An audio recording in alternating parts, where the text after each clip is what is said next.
Hi, I'm Jeff Holden. Welcome to the Nonprofit Podcast Network. Our purpose and passion is to highlight a nonprofit organization in each weekly episode, giving that organization an opportunity to tell their story in their words to better inform and educate the respective communities they serve, as well as provide one more tool for them to share their message to constituents and donors. Our goal is to help build stronger communities through shared voices and to both encourage and support the growth of local nonprofit organizations through podcasting. Thanks to our founding partners for their foresight in helping us transform the way conversations start. CapTrust, fiduciary advice for endowments and foundations. Runyon Saltzman Incorporated, RSE, marketing, advertising, and public relations creating integrated communications committed to improving lives. And Western Health Advantage, a full-service healthcare plan for individuals, employer groups, and families. A lot of things happened in the 80s that many of us recall and relate to, and those early 80s also saw the formation of a small group of concerned community members develop an organization to tackle some of the crime, gang, and drug issues that were popping up in their neighborhood. The entity, named People Reaching Out, made enough of an impact in a short period of time to earn a commendation from First Lady Nancy Reagan. Today, over 40 years later, the name has changed, the programs have grown exponentially, and the budget is much bigger, but the mission remains the same. I can't do it justice by simply saying it's all about the youth, but it's a great place to start, and we're going to let the CEO and president of Pro Youth, Staci Anderson, bring us up to speed on what's been happening under her leadership these past 22 years. Staci Anderson, welcome to the Nonprofit Podcast Network. I'm very excited to be here. As I am to have you. So 1981, that's a long time. That's a mature organization, almost 40 plus years. Exactly. And if I'm not mistaken, it had a different name it was People Reaching Out. Right. Which you have nicely incorporated into Pro Youth. Tell us a little bit about the organization and why you think it's been able to not only survive but thrive through this tenure of a lot of tumultuous time. Well, I think the thing about People Reaching Out, Pro Youth and Families now is that it had a wonderful foundation when I first came on board. So I've been there 22 years. And I think almost half of the organization's life. Over half now. Over half, yes. Yeah. And I think that there was this wonderful foundation that Kathy Hill, who was the original developer of the organization, but it was out of a community movement. So it was really in response to the drug and alcohol issues. And you had like 500 community members come together to really try to solve that problem, specifically in a park, in Fair Oaks Park. So I think that there was buy-in from the community from the beginning, and it was really built and developed that way, and always a very responsive organization. And I think the other key is we always put young people at the center of that work. So it was always building capacity of young people to take those messages on and to build what we were doing in the work, right? So I think that has always been one of the key things about Pro Youth and Families, but also consistent leadership. I mean, we were very lucky to have Kathy for 20 years. She had really good relationships in the business community, which most nonprofits in the 80s did not. She had a great relationship on the national level. So I felt like I really got to take over a very solid, professional, well-thought-out organization. And I've been there 22 years, and I think that plays a huge role in being able to consistently, be a strong organization. We've had our ups and downs, don't get me wrong. Funding is always a struggle, but. Well, certainly leadership is paramount in a nonprofit, and you've only had two? Yeah. CEO, presidents, executive directors, whatever you label them through the course of its time. That's amazing. Yeah. For an organization to be this mature and this deep in its programs and to only have two people, that's a testament to the quality of the people they've hired, certainly. For sure. Yeah. And I think also, we've really, and we'll talk about it a little bit later in our collaborative work that we've done to really kind of rethink and restructure the way nonprofits work together. Mm-hmm. I think it's always reevaluating and rethinking. And I mean, I go back to you've got to respond to what the needs of the community are. And I think a lot of organizations get very stuck whereas we were a smaller organization. And, we had 10 to 13 people. And, now we're up to 33. But a lot of that was that we could be flexible quickly and really respond fast. And I think so many organizations get caught in all the system stuff that they have to do and the approvals where I'm like, yeah, that's a great idea. Let's go.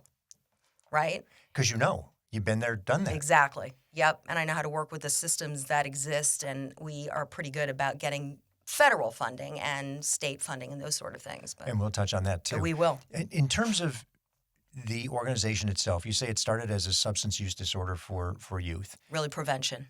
Okay. And where is it today? Where has it grown in terms of its scope of service? Because I know you've got multiple programs. Well, what I want to say about in that space, it was always work where we were out in the schools working with young people to do drug and alcohol prevention messaging to their peers, right? That always existed at lots of different school sites. We've really grown in the whole, so let me start here. Let me start with what the real problem is. Because what happens, I think, with so many organizations is that we go to the problem, but we don't then we use the problem as that's what we're going to do. We're going to just solve A, right? So we were spending a lot of time, and that was very classic, the 80s, 90s. The problem is drug and alcohol use. But really what our programs were doing from the very beginning was building capacity of young people to be educators, to be resilient, to be leaders, all the things that really, if you're able to do that as a young person, then you're much healthier and you don't have as much of a need to go to drugs, to be dealing with depression, a lot of those other things, because you're feeling like you're a useful, connected person to the community. Bring it fast forward today, I think the reality is, not I think, but the problem we have is right now in Sacramento, 46% of 11th graders are feeling completely hopeless, right? That's sad and hopeless. And 11th would be junior, roughly, in high school. We're just about to graduate and probably having no sense of direction. Yes, exactly, right? And COVID impacted that greatly. But that's a horrible statistic, and that's higher than on a national level. It's about 35%. But it's even almost every then, other kid. Yeah. So what does that lead to? Drug use, depression, violence, disconnected from your community, your family. That leads to all of those issues, right? All those symptoms that happen.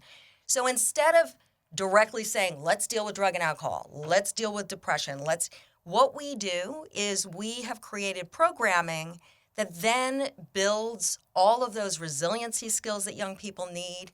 It gives them a place, a voice, where they can be empowered themselves. So we have a civic engagement program that we do.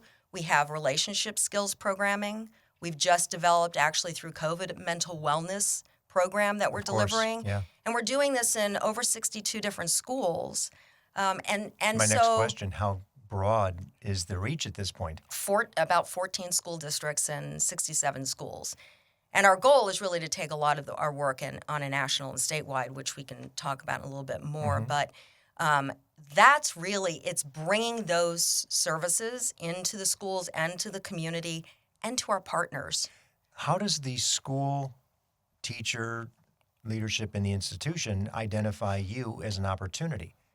Well, so we have been in school districts for the full 40 years, really. Okay. Most of the districts we've had. So you're well known in the circle of academia there for collegiate. Yes. I'm sorry, high school and elementary, do go up to 12 to 24-year-olds is what we're working with.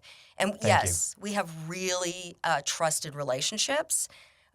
But what has been interesting in the last 4 years, or I would say 3 years, is really, and a lot of it related to COVID as well, is for a long time we were in the after-school space. That was the only place we were allowed to go. We weren't allowed to mess with academics, which we kept on saying, social and emotional health is going to get you a lot further. It's in the classroom. Help us. Yeah, you can't learn history if you're struggling with these other things, right? Yeah.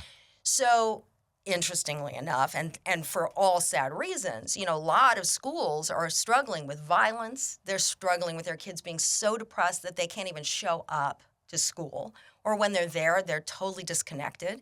So they've opened up classes. So we have principals now and lead people, administrators on these school campuses that are pleading with us to come in and use the school day to deliver these programs. Our relationship skills program is just pretty mind-blowing because young people come out of that and they're like, wow, I've been in an unhealthy relationship for a long time. Or could you come in and work with my parents? Because I don't think, but they are gaining these skills and insights to foundationally, what do they deserve? Who are they? How do they build those? What's your love language, right? What are the things that you need and deserve? Mm-hmm. That, and even around mental wellness. How do I manage my mental health? Right? Those are all skills that young people need. We all need them, really. But the schools have opened their doors wide open. Well, and I noticed even on the website, you had some comments about, they were quotes from students in the program or had gone through the program talking about a relationship that I don't know why I was in this relationship. This pointed out to me that this was a bad situation. Or another one that I saw that was pretty poignant. It was from a male student who was saying, we've never expressed anything about how we feel. And to be able to share some of those things was really monumental for him. Yes, that's right. And culturally, right? So we have a very diverse team. And there are those kids themselves, right, who have now are, professionals in the field. And they really know how to connect to these young people so we can create. And the most important part of all the work is creating that space to have those conversations. Right? I mean, you can have the best curriculum and all the deep, this is how we're going to do it, and you sit down with this wonderful, amazing curriculum. But at the end of the day, it's not the curriculum as much as it's the person knowing how to deliver and knowing how to support youth and having those discussions. Is everything you do through school systems? No, we also have a lot of... so. We also do some work through just the community in a variety of different spaces. We work with some drug treatment programs and youth drug treatment programs out in the community. We've done some stuff with WIN Youth Services and a bunch of different organizations. Mm-hmm. So wherever Job Corps is another example, we work really closely with the Job Corps program. So, wherever you need us, we're going to be there. If you've got a group of young people or you want us to recruit a group of young people, that's what we're doing. Let's walk through some of the programs, starting with maybe the most significant. We don't have to go through everything that you do, but certainly some are higher either need or participation than others. What would be the most prevalent program that you've got that you're delivering all the time? Well, it's really a relation. The two things I would say is our relationship skills work is we're doing across the board in multiple ways. So we have and that's probably something that's changed over time, I would imagine, because I hear it from everybody.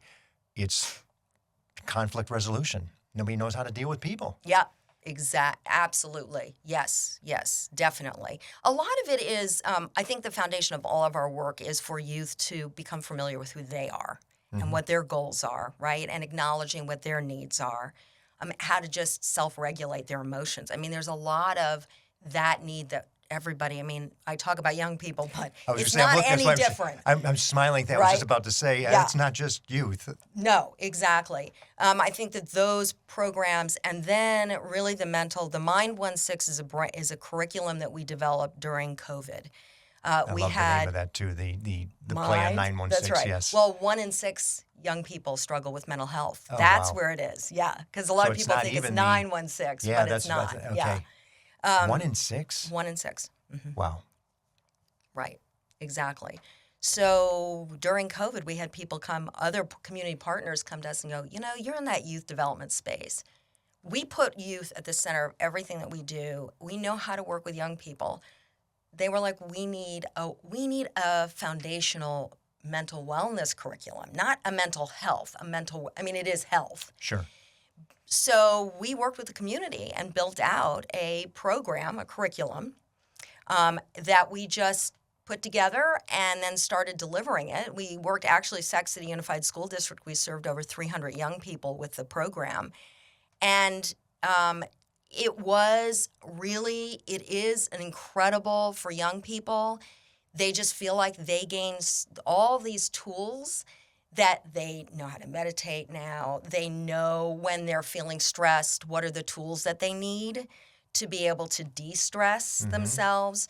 There's a lot of like they know if somebody's in trouble, they know where to go. They know how to direct someone or themselves to the resources that are available. So the difference between so much better. Oh, it's incredible. I mean, so I think, and we're also, the other goal of that curriculum is to build them as advocates. So when a young person leaves that curriculum, they're done with that program, they should be able to go out, and they do feel comfortable going out and talking to friends about services and resources. They feel way more comfortable. I mean, the stats are really high in terms of the difference in just feeling like they have some control over them for themselves, but also that they can be resourceful to other people in their communities. Many of them do additional projects around advocating for mental health and wellness. And this is the other thing that we're doing with a number of other community partners, which we can talk a little bit more in our collaboration bucket. But yeah, those two, and then really at the foundation, a lot of foundational stuff that we're doing is around civic engagement. I'm glad you brought, because I wasn't sure what the hierarchy looked like. I can't really say. And to me, that is so important, because people have got to get involved. Yes. They have to get involved, and to see that you're actually engaging them. Tell me a little bit about that program. Well, I mean, if we look at democracy, right, which we don't really want to, but we do, we have a crisis. Yes. And I think that young people don't feel like they can be at the table. I think a lot of people don't. But we have been doing civic engagement. I'll use City of Rancho Cordova. We've been working with them for over 8 years, running their youth civic engagement program, where we're very involved with city council there. And the young people learn how to participate in that process during the summer. Well, all year long, they also will put together, the city will say, okay, we have this issue around lighting. And the young people will actually put together a proposal. That's what they do at the end of their graduation this summer.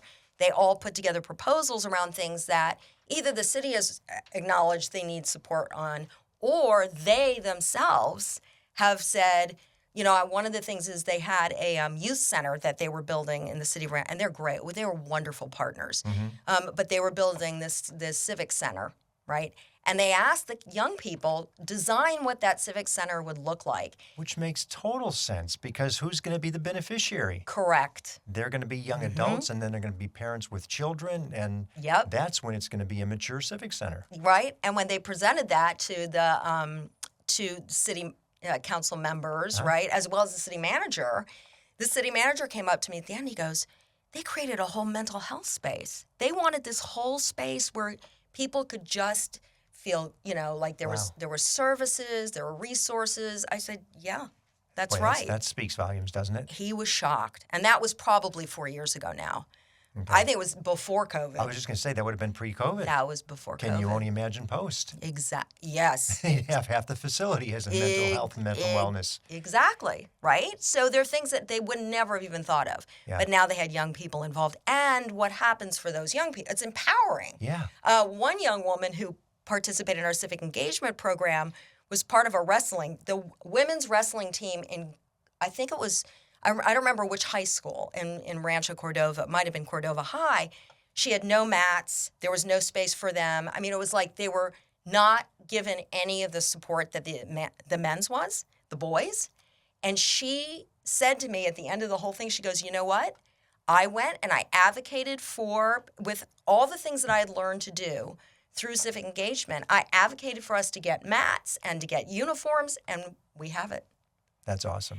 So, right? I mean, that's the power of the work that we're doing. But for young people to be heard and to feel like their voices matter. I mean, when you talk about feeling sad and hopeless, you feel empowered when you get to participate in those sort of things. Well, and especially when you see somebody listen and enact what you were suggesting, what you were providing, the solution to something that they asked your opinion on, that they actually engaged and listened. Yes. And I think the other piece of that, which is my favorite part, I think, is we're all about let's break some of these systems that don't work. These systems don't work, right?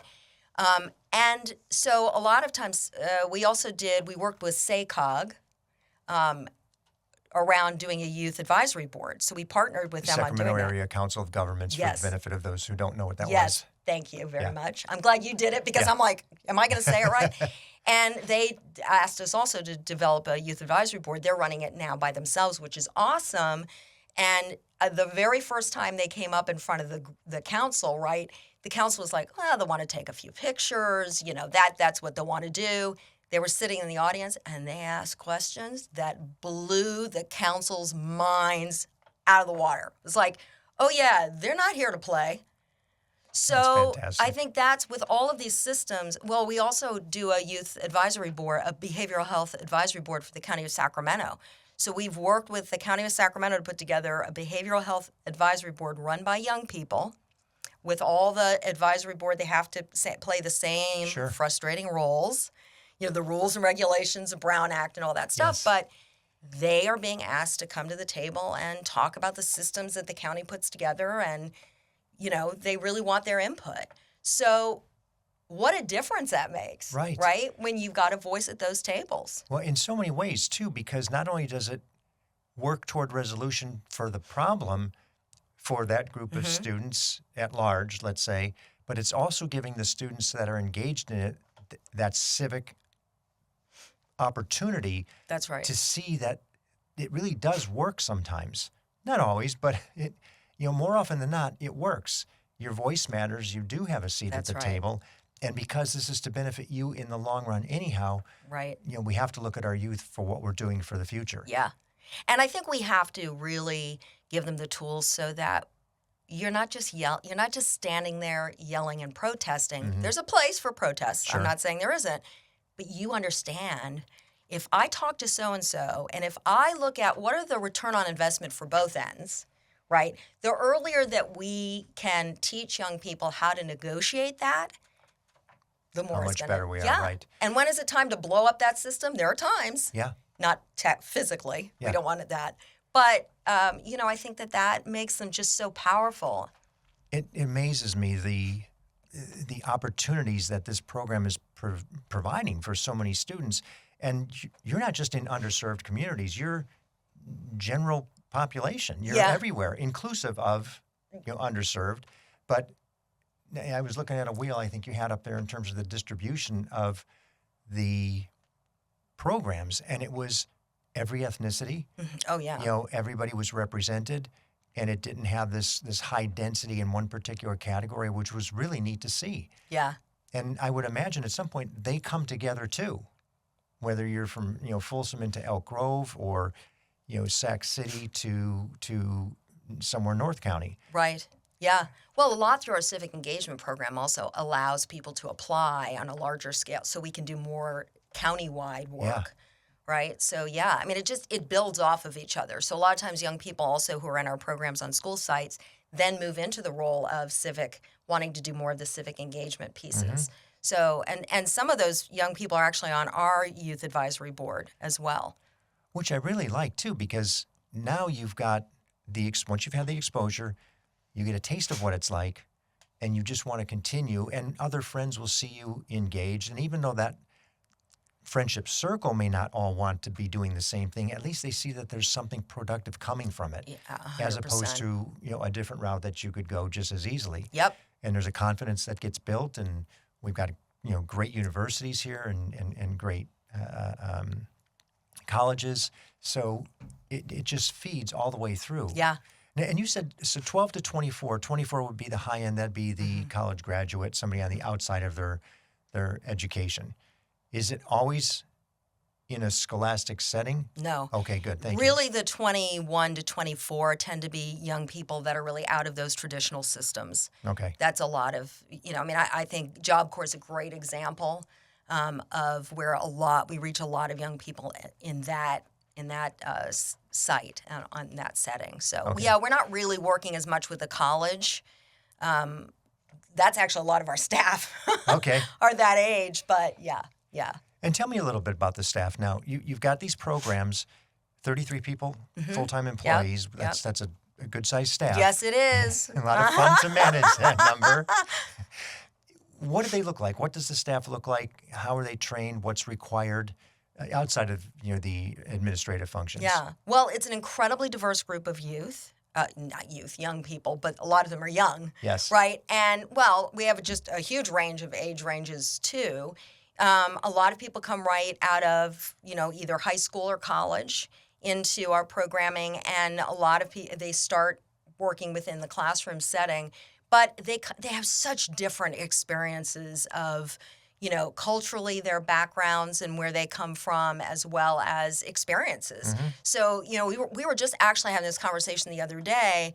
I have people who just got out of high school, and they're working through a lot of times junior college, and they don't have as much experience, all the way to people who have. My fund development person is getting her PhD in education. Okay. I have people who have a lot of people have master's degrees, which brings in a variety of things. We have marriage and family therapists. We have again people who are educators, innovation. Education people. We have people who come who have sociology backgrounds, who have nonprofit background. Just huge variety of different people, and their experiences. But I think most important is most of our frontline team were those kids themselves, Mm-hmm. right? They pulled themselves out of a lot of difficult situations. A lot of them are the primary supporter of their families, and that tends to happen a lot. We have a lot of young people who have worked super hard. They're the first in their families to get a college degree.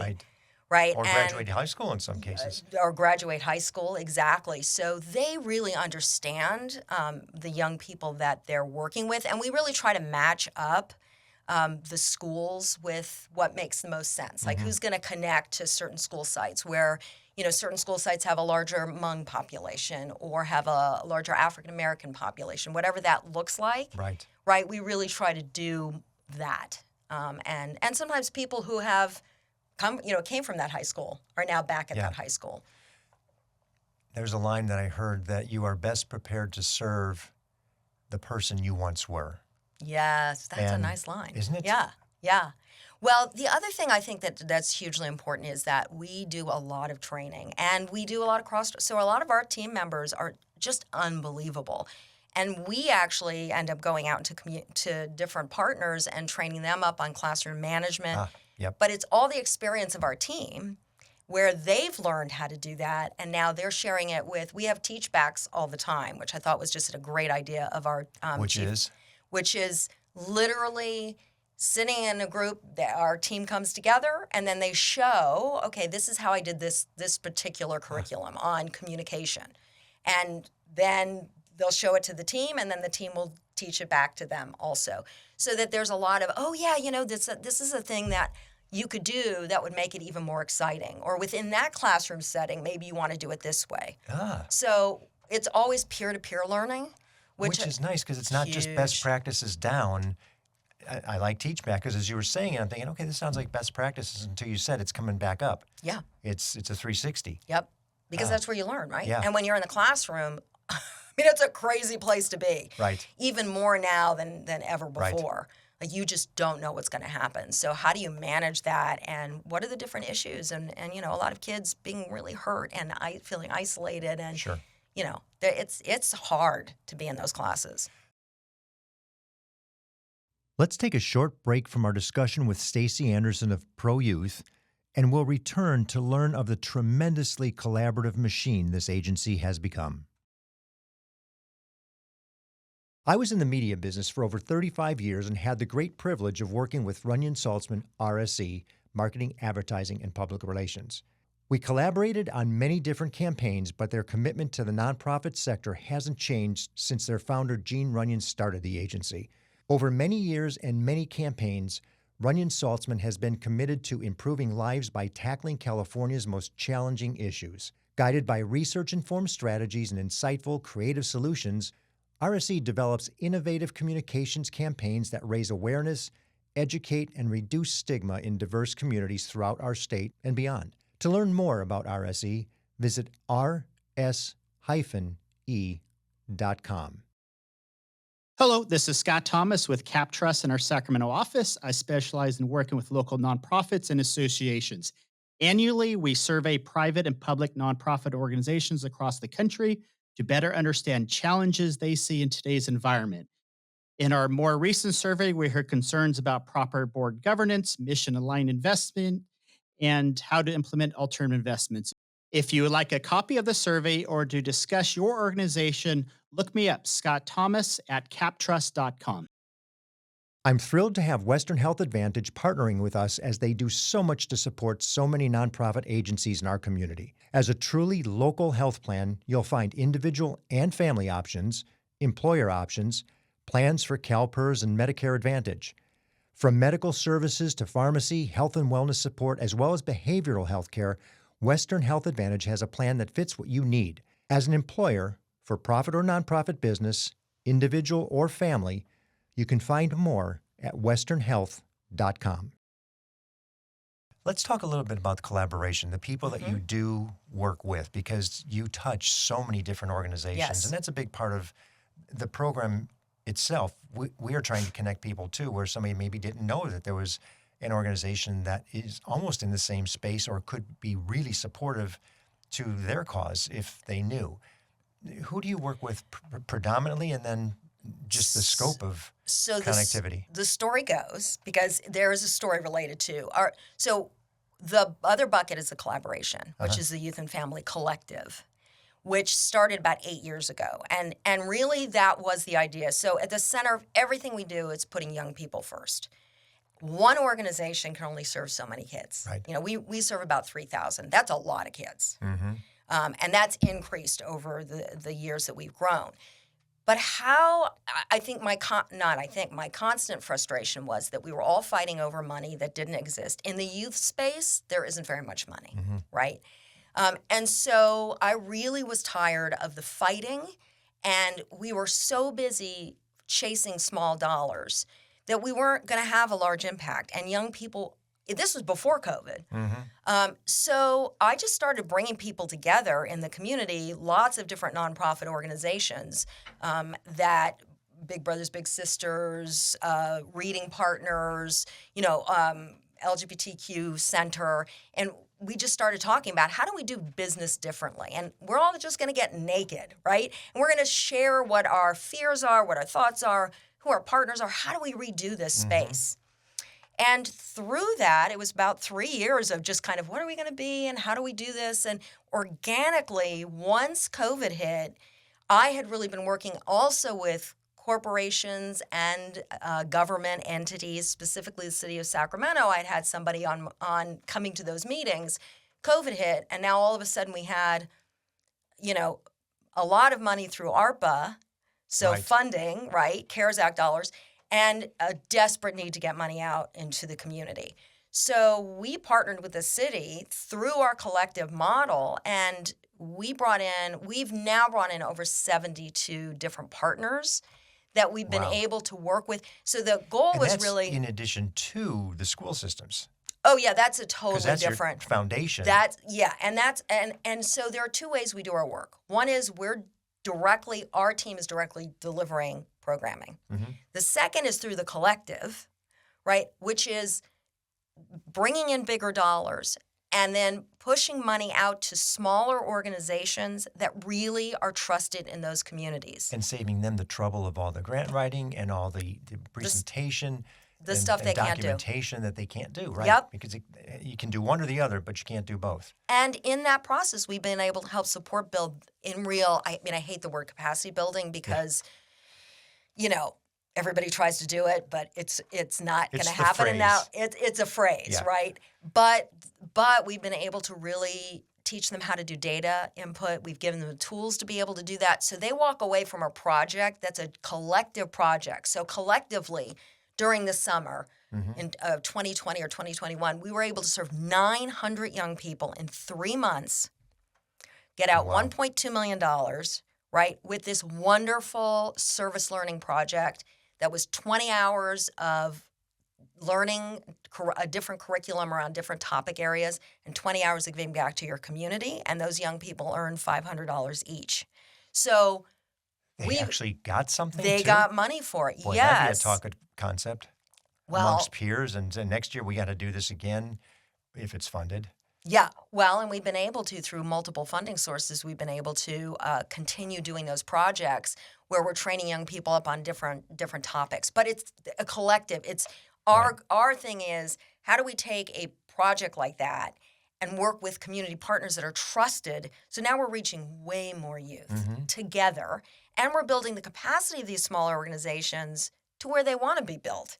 Right. Many of them are volunteer-based, and they don't want to be anything more than that. Right. But they're working with a group of youth that nobody else can work with. Nobody else, they don't trust anyone else. So that has been, and also the other thing that's happened for a lot of those organizations is they have data now. They can go out and do fundraising. I was just going to say they're learning from the experience of everybody's input with the collective. Yep, exactly. And now imagine that even you can probably have subsets of the collective that can get together for particular situations where it may be a more niche service that they're providing. Yep. It's a model that we have designed that has amazing tools that we really want to take out into other communities because that's really where it's at. If we can work together, I mean, we have brought in over $6 million in 4 years. We've pushed that out to the community. Is that for the collective? That's just the collective. That's amazing. Mm-hmm. Well, that's and you 62 or 72? Did you say 72 72? nonprofits? That's what I thought. Yeah, and growing. I mean, in is terms of the amazing. organization. So 100's not that far away.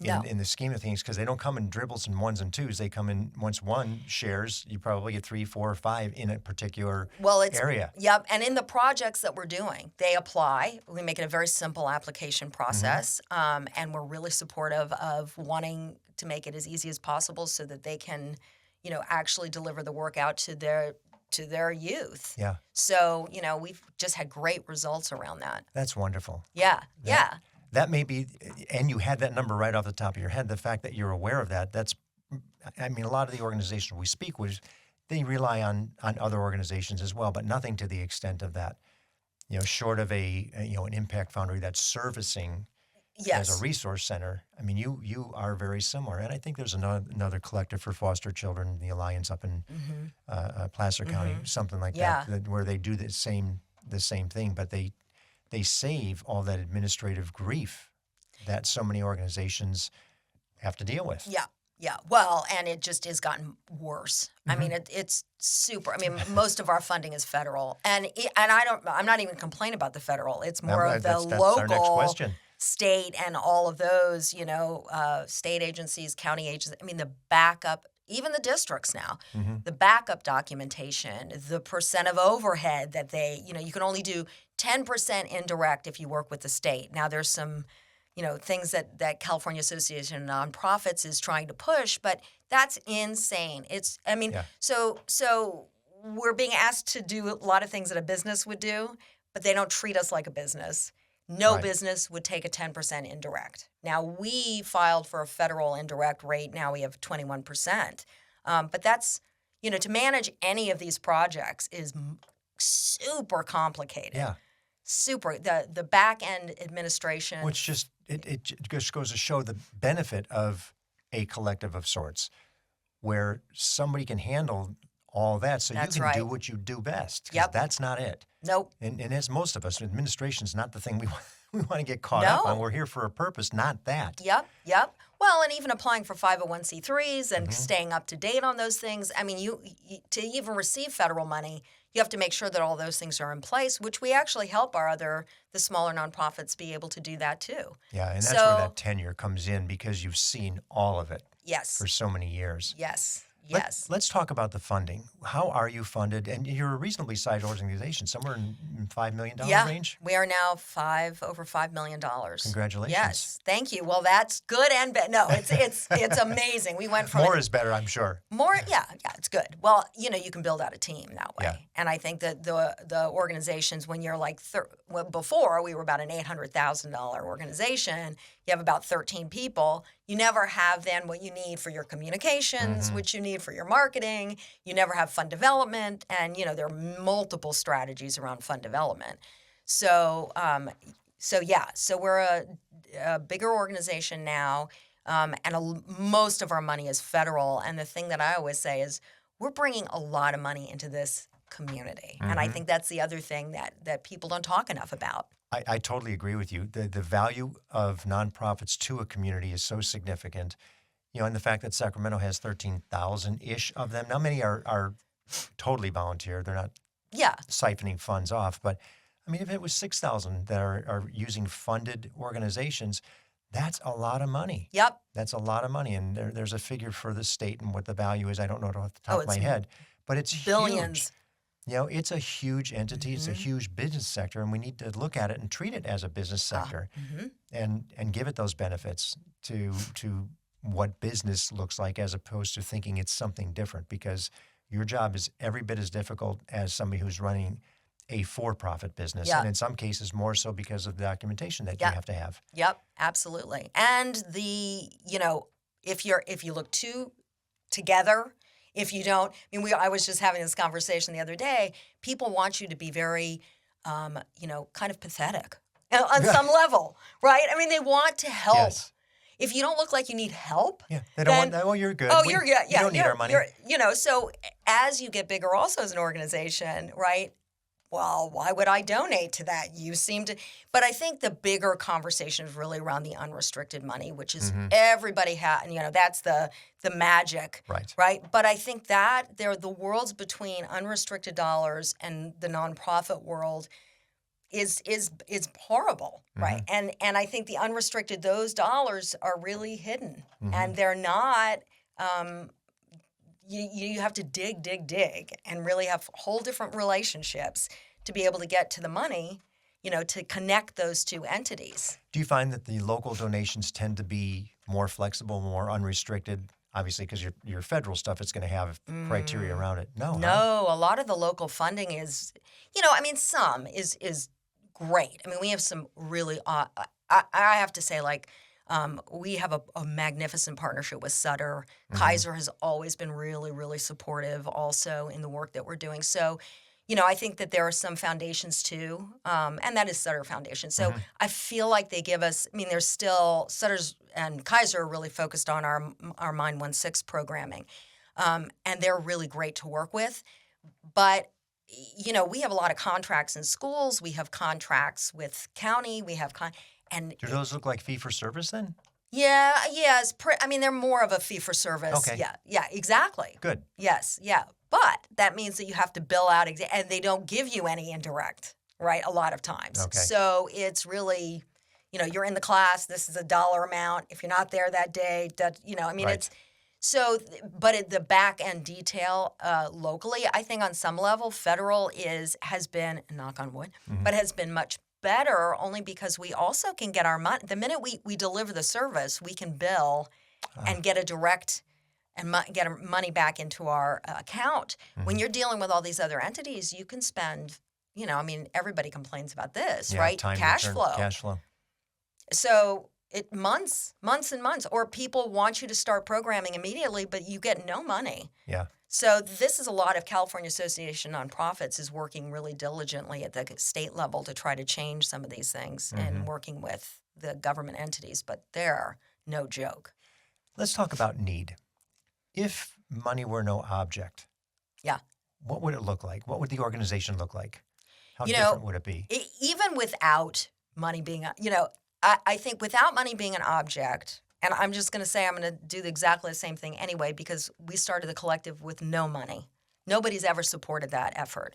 So my goal as an organization is to take what we're doing, our model, statewide and national, with money, right? If it was no object, we would just do it at a faster pace.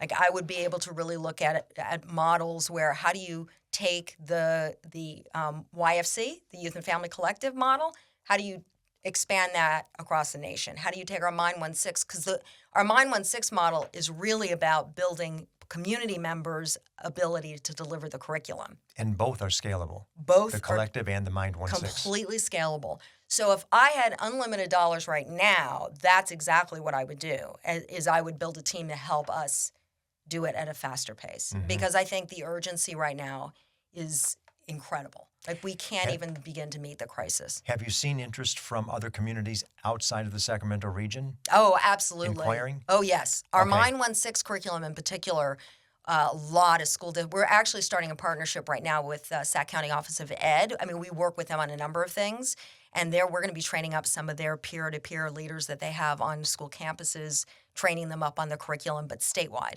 We've had lots. And Oregon, we've partnered with NAMI Yolo County and trained up their And staff. for the benefit, NAMI is? National Association of Mental Illness, I think, is what it stands for, yeah. Okay. And they're a national organization. Yeah. So one of our big goals is to partner Girl Scouts here. We're Mm-hmm. working with them to really, how do we train up leaders and, a variety of different people, school counselors, whoever, Mm-hmm. on this curriculum. So the need is there. It's almost scary, right? Because Well, because you can see what Yes. it could be, but Yes. if it was, what the demand would look like. Yes. Yeah. And that's really, finding and the harder part is finding people that are going to say, oh, yeah, count me in. I'm going to write this check and we're going to move this forward. Mm-hmm. But that's really, we know what that looks like. And if I had unrestricted money right now, I would just be doing that at a much faster pace. And I want people to hear that because Yeah. you may get some interest as a result of this program. Yes, Because I would it's love not that. stuck in just Sacramento. It's in the ether. Yes, yeah. And and I always say, what's our ultimate goal? Build community capacity. We Yeah. cannot. We're never going to have enough behavioral Right. health specialists, counselor per ratio per kid. We're just not going to have that. And if you Yeah. don't build the capacity of communities and young people, forget it, Right. right? Now, back to reality. Yes. We do have funding limitations. What's the greatest need? Where do you see the greatest need for funds at this point? Yeah, really the greatest need is for us to be able to, I think, build our Mind 16 program up at a much faster pace. We're doing it, Mm-hmm. and I feel really confident about that. But that, to me, is the biggest. That's where we need our support right Kind now. of comes full circle about the mental health. 1 out of 6 students, and it probably isn't improving, especially post-COVID, as these Right. kids realize I got a gap in here Yeah. of social interaction.